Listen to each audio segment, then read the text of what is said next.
boa noite, graça e paz. Com alegria que podemos fazer essa visita à sua casa, neste momento, através dessa transmissão online.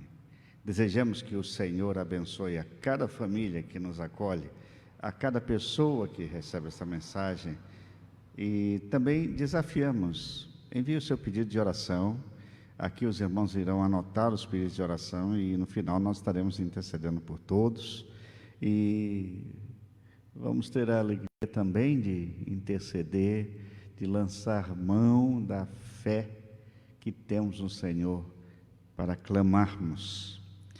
E nesse momento estamos iniciando a nossa transmissão a partir da Igreja Presbiteriana Independente de Monte Sião. Monte Sião fica no sul de Minas Gerais, fica bem próximo a Águas de Lindóia, cidade do interior de São Paulo, e são cidades que caminham junto, Monte Sião e Águas de Lindóia. E nesse momento vamos orar. Pai, cremos que o Senhor é quem nos dá esse privilégio de estarmos visitando a cada família, a cada lar, a cada pessoa. Que o Teu Espírito Santo comunique a sua mensagem aos corações. E que o Senhor ministre graça, misericórdia e bondade a cada família. Em nome de Jesus, recebe a nossa adoração a Ti, o nosso louvor em nome de Jesus. Amém. Toda semana nós temos a nossa participação musical e hoje, a nossa convidada de hoje é a Luísa Vieira, que é uma adolescente da nossa igreja, que vai usar o seu talento para, nesse momento, ministrar em nome do Senhor.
Ainda que a videira não dê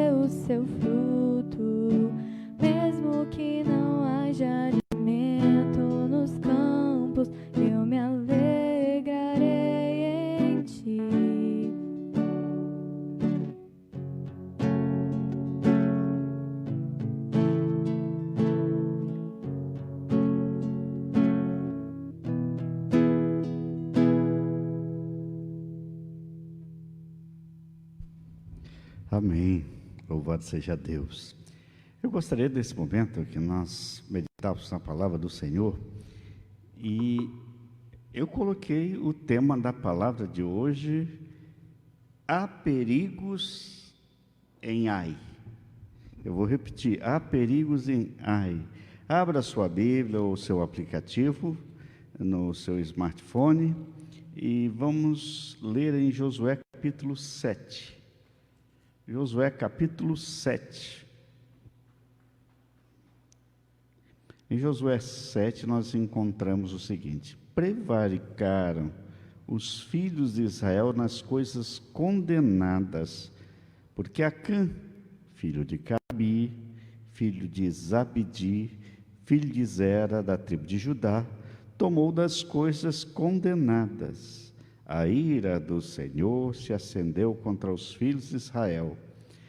Enviando, pois, Josué de Jericó alguns homens a Ai, que está junto a Bet-Naven, ao oriente de Betel, falou-lhes dizendo: subi e espiai a terra.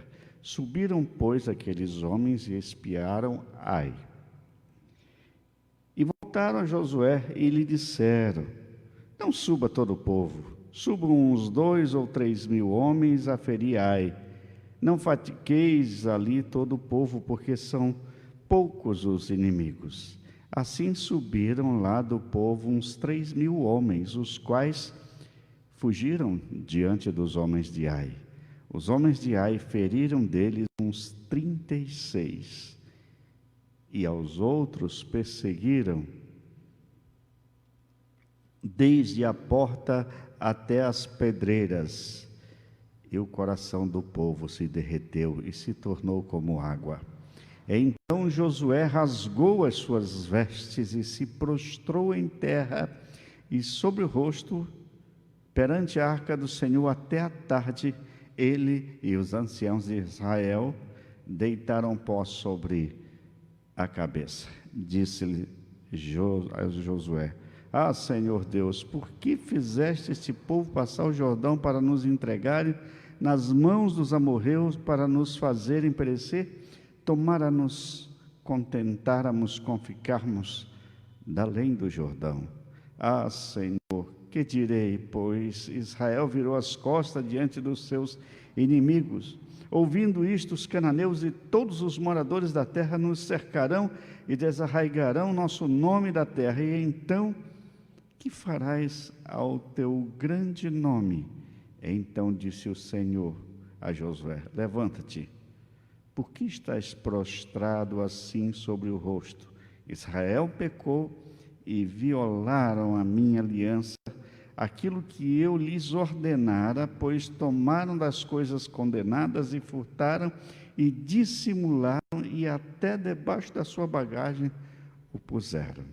Somente até aqui, embora nós vamos procurar o livro, o capítulo inteiro, vamos ler até o versículo 11.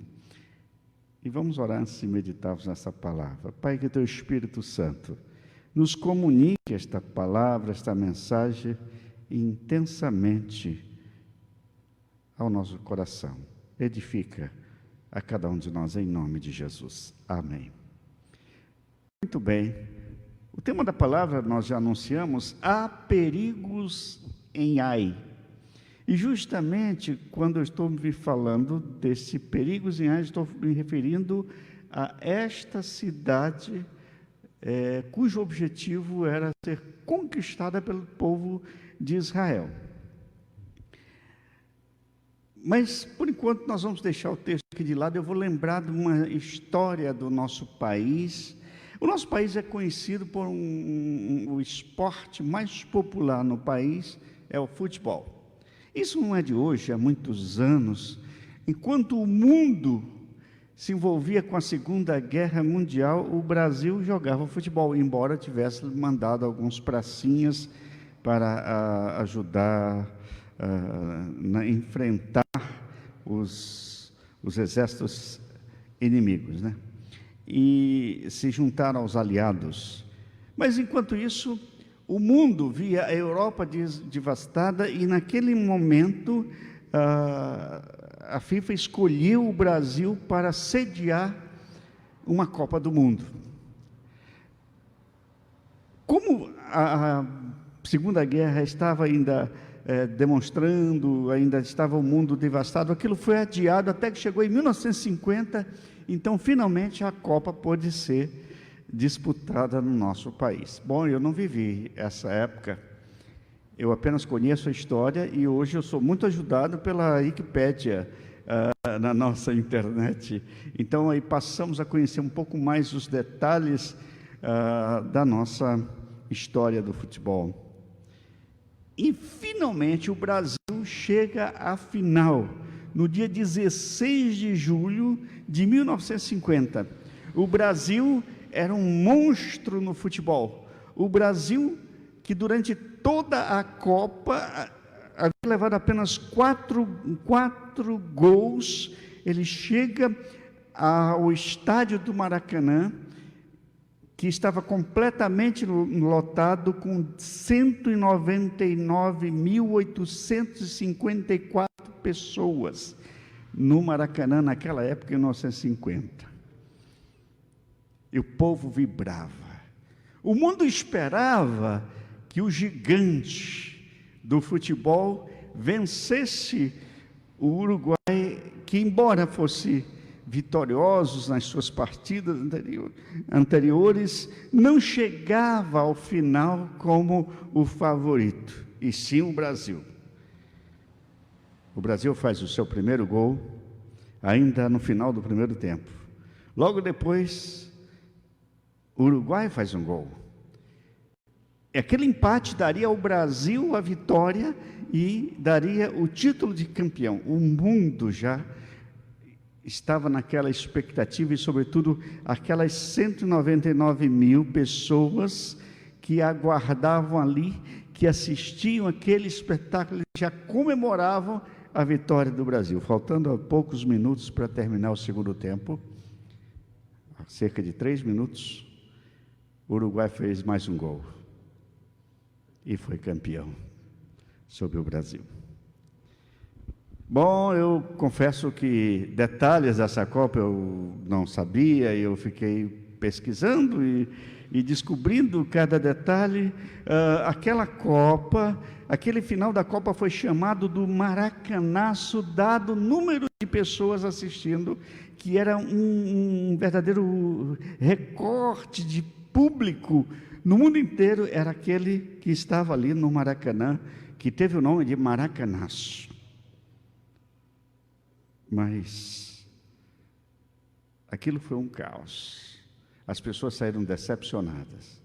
Embora tenha sido honroso o segundo lugar, mas o brasileiro queria o primeiro lugar. E até hoje se fala dessa história. E mais recentemente, em 2014, o mundo esperava que o Brasil fosse o grande vitorioso da Copa de 2014, e ninguém esquece do 7-1 que aconteceu diante da Alemanha. Mais um fiasco de uma Copa no Brasil. Bom, eu fico pensando que exatamente essa sensação de fiasco, essa sensação de impotência, essa sensação de derrota foi o que aconteceu nessa cidade de Ai para o povo de Deus, para o povo de Israel. O significado de Josué 7, ele fala a respeito dessa derrota de um exército que já estava poderoso, de milhares de soldados e que haviam acabado de enfrentar e de derrubar as muralhas de Jericó e de tomar uma cidade fortemente armada com milhares de pessoas e de derrubarem um muro de 9 metros de altura e 4 metros de espessura, que eram os muros de Jericó. Então, de repente, eles são vistos como um exército temeroso. Aquela história já se espalha como um terrorismo para os povos que haviam invadido a terra de Canaã.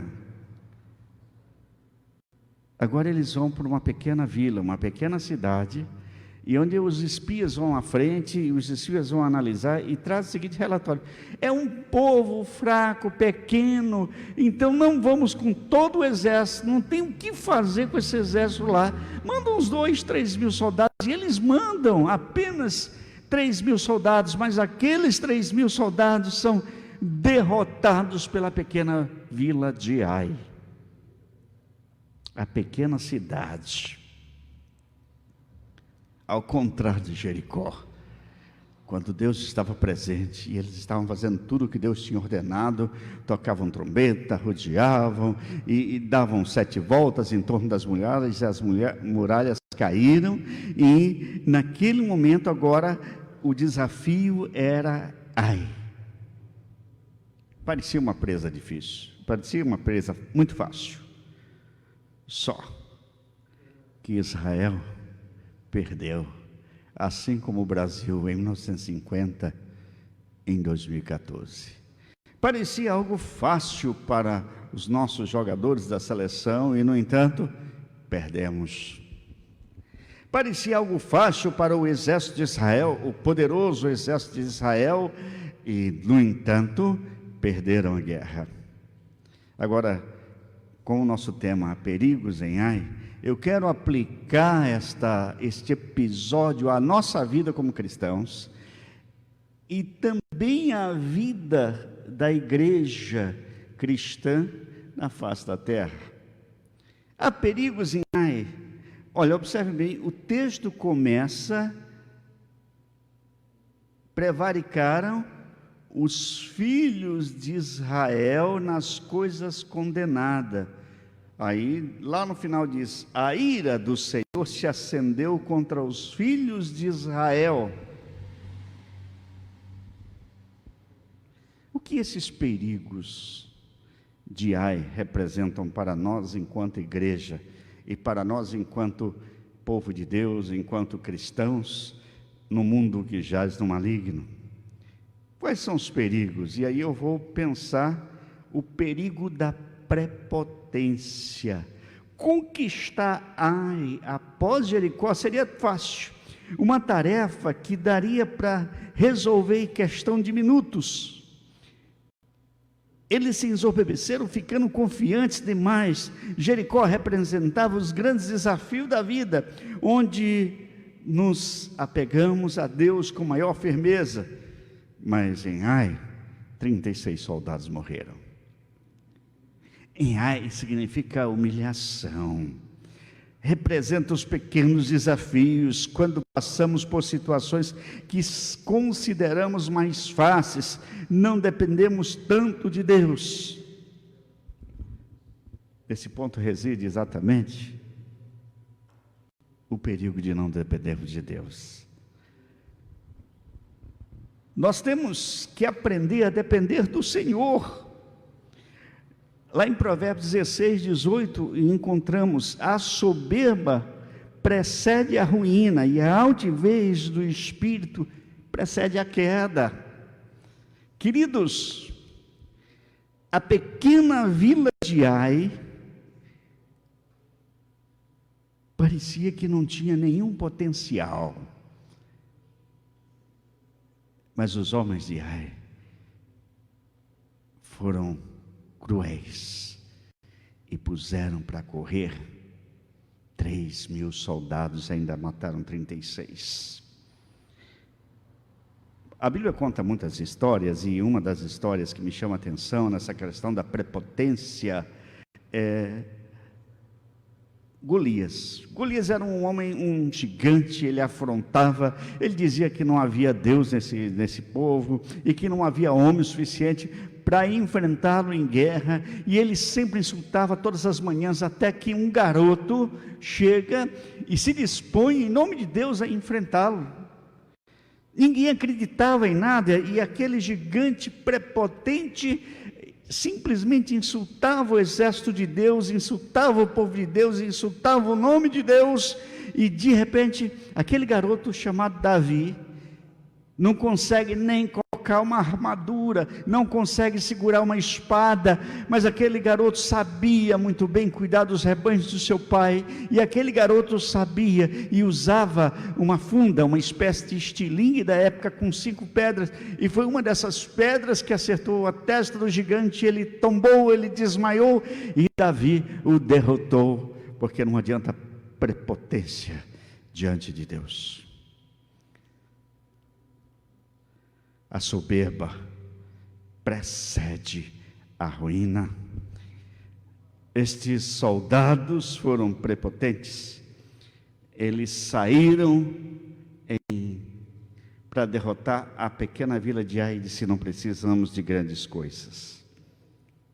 E de repente, eles têm que voltar humilhados.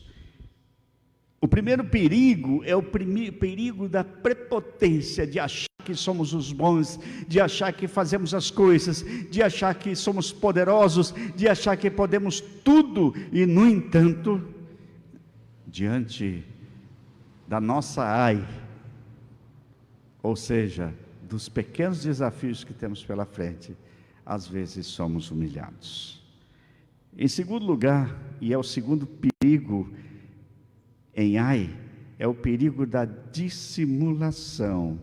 E observem bem que o versículo 1 diz: porque Acã, filho de Carmi, filho de Zabedi, filho de Zera, da tribo de Judá, tomou das coisas condenadas pelo Senhor.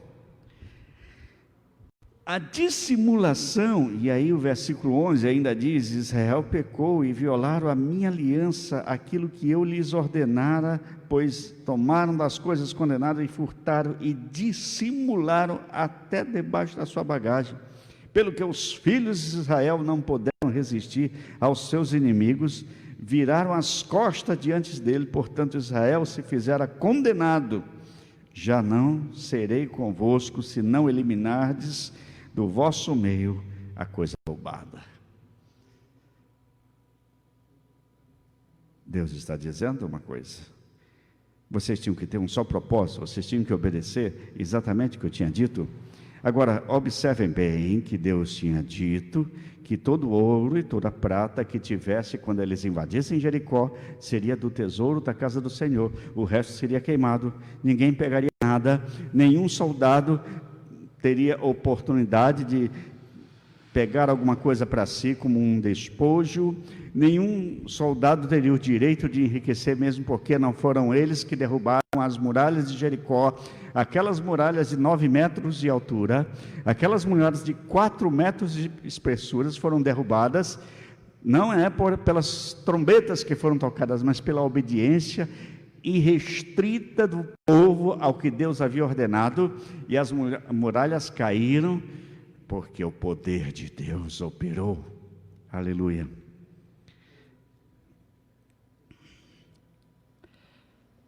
Mas havia alguém que dissimulou diante do povo, alguém que mentiu.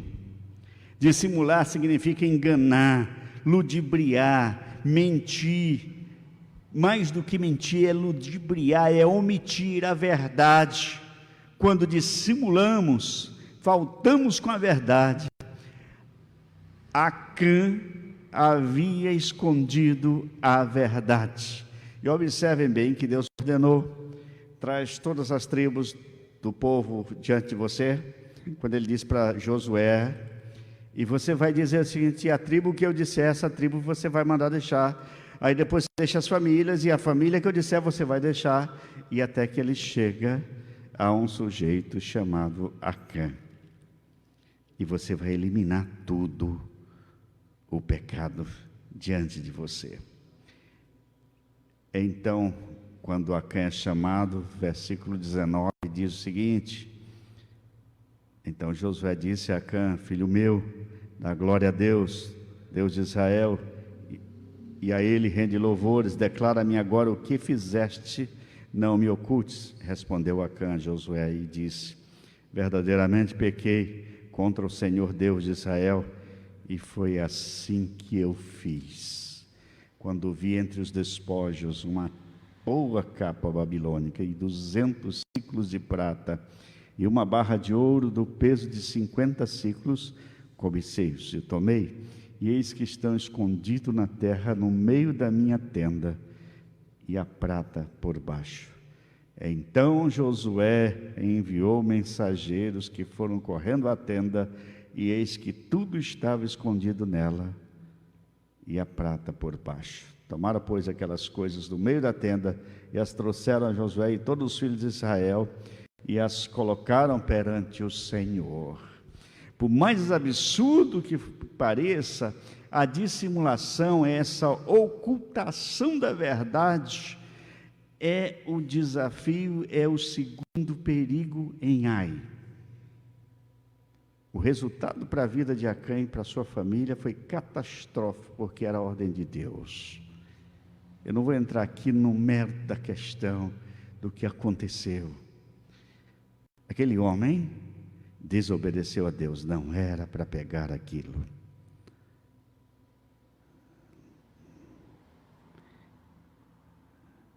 A Bíblia também conta a história de outras pessoas que dissimularam, que faltaram com a verdade, especialmente uma das histórias mais conhecidas está em Atos capítulo 5, é a história de Ananias e Safira.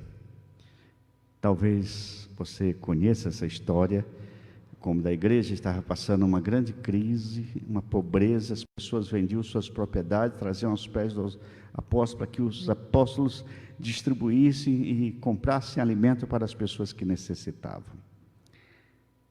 Mas Ananias e Safira combinaram, venderam um campo e combinaram o preço, receberam aquele valor e chegaram para o apóstolo e Pedro e disseram: nós vendemos por tanto, mas eles tinham vendido pelo dobro. Se ele dissesse: nós vendemos pelo dobro, mas queremos entregar apenas 50%, era um direito deles.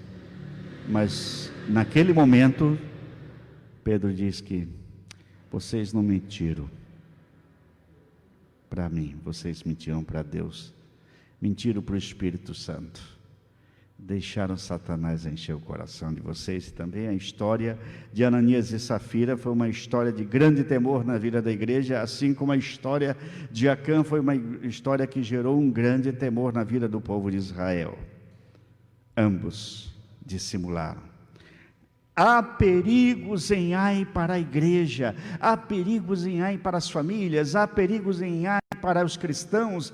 É o perigo da dissimulação, de ter uma vida que não é autêntica, de ter uma vida distante da soberana vontade de Deus, de ter uma vida distante da direção do Espírito Santo, de ter uma vida enganosa.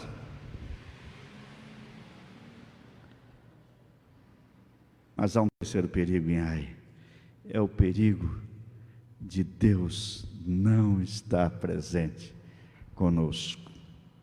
Veja que o versículo 12 diz o seguinte, o versículo que nos desafia: pelo que os filhos de Israel não puderam resistir aos seus inimigos, viraram as costas diante deles, porquanto Israel se fizera condenado, já não serei convosco, se não eliminares do vosso meio as coisas roubadas. Há muitas maneiras de roubarmos a Deus, e aqui nós não vamos entrar nos méritos da questão. No caso de Acã, ele tinha roubado o próprio tesouro do Senhor. Se você observar, lá em Josué capítulo 6, que é o capítulo anterior, quando Deus ordena a invasão de Jericó, diz no versículo 18 e 19 do capítulo 6, tão somente guardai-vos das coisas condenadas, para que, tendo-as vós condenado, não as tomeis, e assim torneis maldito o arraial de Israel e confundais. Porém, toda prata e ouro e utensílios de bronze e de ferro são consagrados ao Senhor e irão para o meu tesouro. Ou seja, Deus estava dando uma ordem.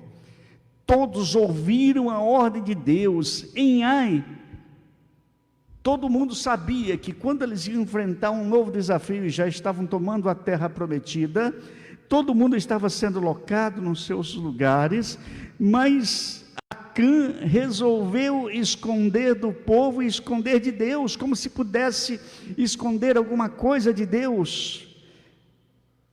O perigo de Ai é acharmos que somos de Deus e Deus não te reconhece como filho, porque você nunca procurou abrir o coração para o Senhor.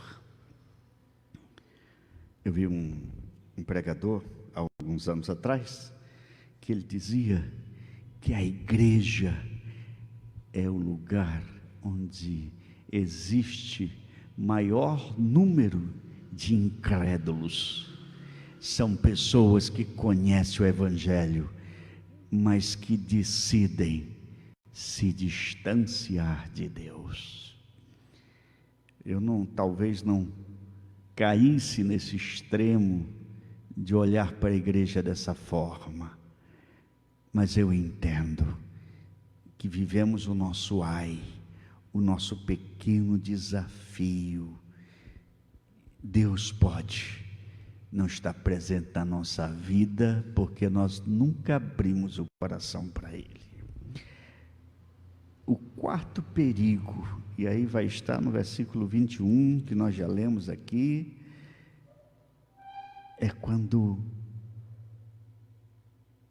é o perigo do materialismo, é quando você se apega demais ao seu carro, à sua casa, à sua capa, à sua prata, ao seu ouro, que estão ali embaixo, enterrados ali. Houve um período na história humana, e isso no Brasil também aconteceu, em que as pessoas, quando tinham um grande tesouro, uma grande quantia em prata, ouro, elas enterravam em algum lugar, só elas sabiam, ou algum membro da família. Muitos morreram sem contar para a família. Recentemente eu estava vendo uma reportagem sobre uma cidade aqui no interior de Minas Gerais, que fala-se que um português que viveu há muitos anos numa cidadezinha, também tinha esse hábito de enterrar o seu tesouro, e ele morreu de repente e nunca contou para a família. A família foi embora daqui e tudo. Até hoje, e isso já faz mais de 100 anos, as pessoas buscam e procuram esse tesouro enterrado em algum lugar. Acã enterrou o tesouro que ele achava que era dele, mas ele estava roubando Deus, porque ele era materialista. E nós achamos que um dos grandes males, nós entendemos que um dos grandes males da humanidade é o materialismo. Nós nos preocupamos com as nossas viagens, nós nos preocupamos com as nossas construções, nós nos preocupamos com o nosso conforto, nós nos preocupamos com o nosso carro, nós nos preocupamos com as nossas aplicações bancárias, nós nos preocupamos com tantas coisas, mas não nos preocupamos com Deus, nem com as coisas do Senhor. Acã sabia disso. Mas naquele momento, ele perdeu o foco de Deus, e ele colocou o foco em Acã. Quando nos omitimos a servir com aquilo que Deus nos deu, mesmo que sabemos os nossos dons e talentos, e não exercemos, estamos roubando Deus. Quando Ele nos manda fazer algo, e nós não fazemos, estamos roubando Deus. Quando deixamos de contribuir com a obra do Senhor, quando fazemos propósitos e não cumprimos, nós estamos roubando o Senhor, até quando deixamos de exercer nossos dons e ministérios. Materialismo não é possuir as coisas e deixar que as coisas nos possuam. Isso é materialismo. Não queremos procurar Acã nos outros, não é a nossa função, pois Acã pode estar no seu coração. Vamos cuidar para não ir a Ai, ou seja, um lugar de ruína. Que Deus nos desperte e nos quebrante, que o Senhor nos encontre com um coração contrito e um espírito quebrantado. E que quando vamos enfrentar a nossa ai, ou quando formos enfrentar a nossa ai, sejamos encontrados consagrados ao Senhor, sem nenhuma restrição. Que Deus nos ajude a cuidar desses perigos de prepotência, de dissimulação, de Deus não estar presente, esse perigo do materialismo. Que o Senhor nos ajude e nos santifique. Deus abençoe você, meu irmão. Deus abençoe você, minha irmã. E nesse momento nós vamos ouvir mais uma música pela Luísa.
Sozinho eu não consigo mais, eu sei, sou humano, eu só sei errar. Me ajude a melhorar. Louvado seja Deus. E eu tenho aqui algumas pessoas que estão acompanhando a nossa transmissão, alguns que são ovelhas há muitos anos, pessoas muito queridas no nosso relacionamento. Hoje nós temos o Claudionor Ramos, lá de Martinópolis. Deus abençoe você, Deus abençoe a Lédina, Deus abençoe os seus filhos e netos. E também nós temos hoje também eu vi aqui uma irmã muito querida, de muitos anos, a Rose Meire Freire, lá de EP. Deus abençoe você, filhos e netos. Deus abençoe. E tem irmãos aqui queridos assistindo. Eu estou vendo aqui, os avós estão tudo assistindo, viu, Luísa? Dona Marta, um abraço à Dona Marta. Olha, o Celso e a Valdete estão aqui, quer dizer, a família dela está toda aqui, né? Deus abençoe a todos vocês, um abraço. E nós temos alguns pedidos de oração, vamos orar o Bruno e sua família. Eles são lá de Campo Mourão e hoje eles perderam o pai, a vítima de um acidente. Que Deus conforte. Vamos orar pelo César, continuar orando pelo César, pela dona Terezinha, pela dona Arlete e também pelo Lorival, a sua cirurgia. E também eu quero fazer o pedido que de um primo da minha esposa, o Carlos Moresca. Ele está com a Covid, está entubado lá no hospital em Curitiba, e que Deus realmente recupere. Vamos orar, vamos colocar diante do Senhor. Pai, eu creio que o Senhor nos tem dado a palavra, os desafios e os perigos que enfrentamos no momento que estamos enfrentando os pequenos desafios da vida, a nossa vida em Ai. Ó Pai amado, que o Senhor nos fortaleça, para que não caiamos nesse perigo da dissimulação, nesse perigo da prepotência de achar que já somos poderosos, nesse perigo do materialismo, ou nesse perigo da ausência do Senhor na nossa vida. Em nome de Jesus, Senhor, provoca em nós esse desejo de Te servir em toda e qualquer situação e circunstância. Agora, Senhor, eu oro pelo conforto e consolo do Senhor sobre o Bruno, a sua família ali em Campo Mourão. Eles perderam um ente querido de uma maneira abrupta, um acidente. Ó Senhor, conforta aquela família.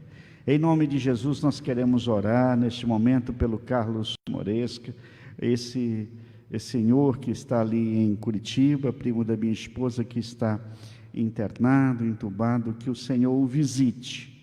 Em nome de Jesus. Pai amado, também eu quero orar pela dona Marta Costa, pelo seu tratamento, a sua saúde, que o Senhor abençoe. Oramos também pela dona Terezinha, ó Pai, que o Senhor abençoe a dona Terezinha, que a fisioterapia venha trazer resultado positivo na sua locomoção, em nome de Jesus. Eu oro também pela Arlete, ó Pai, entra com a Tua providência para os exames que ela precisa fazer. Oro também pelo Lorival, pela cirurgia que há de fazer, que o Senhor entre com a providência e organizando todas as coisas em nome de Jesus e restaurando o Teu servo. Em nome de Jesus, Senhor, nós confiamos em Ti a recuperação do César. Ó Pai amado, abençoa. Nós Te louvamos porque até aqui ele está bem, o Senhor tem cuidado, cuida e recupera totalmente. E abençoe a sua esposa Elaine, em nome de Jesus. Leva a Tua bênção a todas as famílias que estão apreensivas com a Covid, que estão nesse momento vivendo o impacto de terem parentes muito próximos com a Covid. Misericórdia, Senhor Deus. Dá sabedoria à comunidade científica para abreviar uma descoberta, Senhor, para que possa aliviar todo esse sofrimento no mundo inteiro. Em nome de Jesus nós oramos. Em nome de Jesus nós abençoamos o Teu povo, especialmente aqueles que estão em casa, a cada família que acolhe esta palavra. Em nome de Jesus nós oramos. Amém, Senhor. Que o Senhor nos abençoe e que o Senhor nos guarde e que o Senhor tenha misericórdia de nós e que faça resplandecer Seu rosto sobre nós. Que o Senhor nos acompanhe hoje e até que Jesus Cristo venha. Amém e amém. Grande abraço para você, meu irmão. Grande abraço para você, minha irmã. E até a próxima oportunidade em que podemos visitar com a palavra de Deus na sua casa.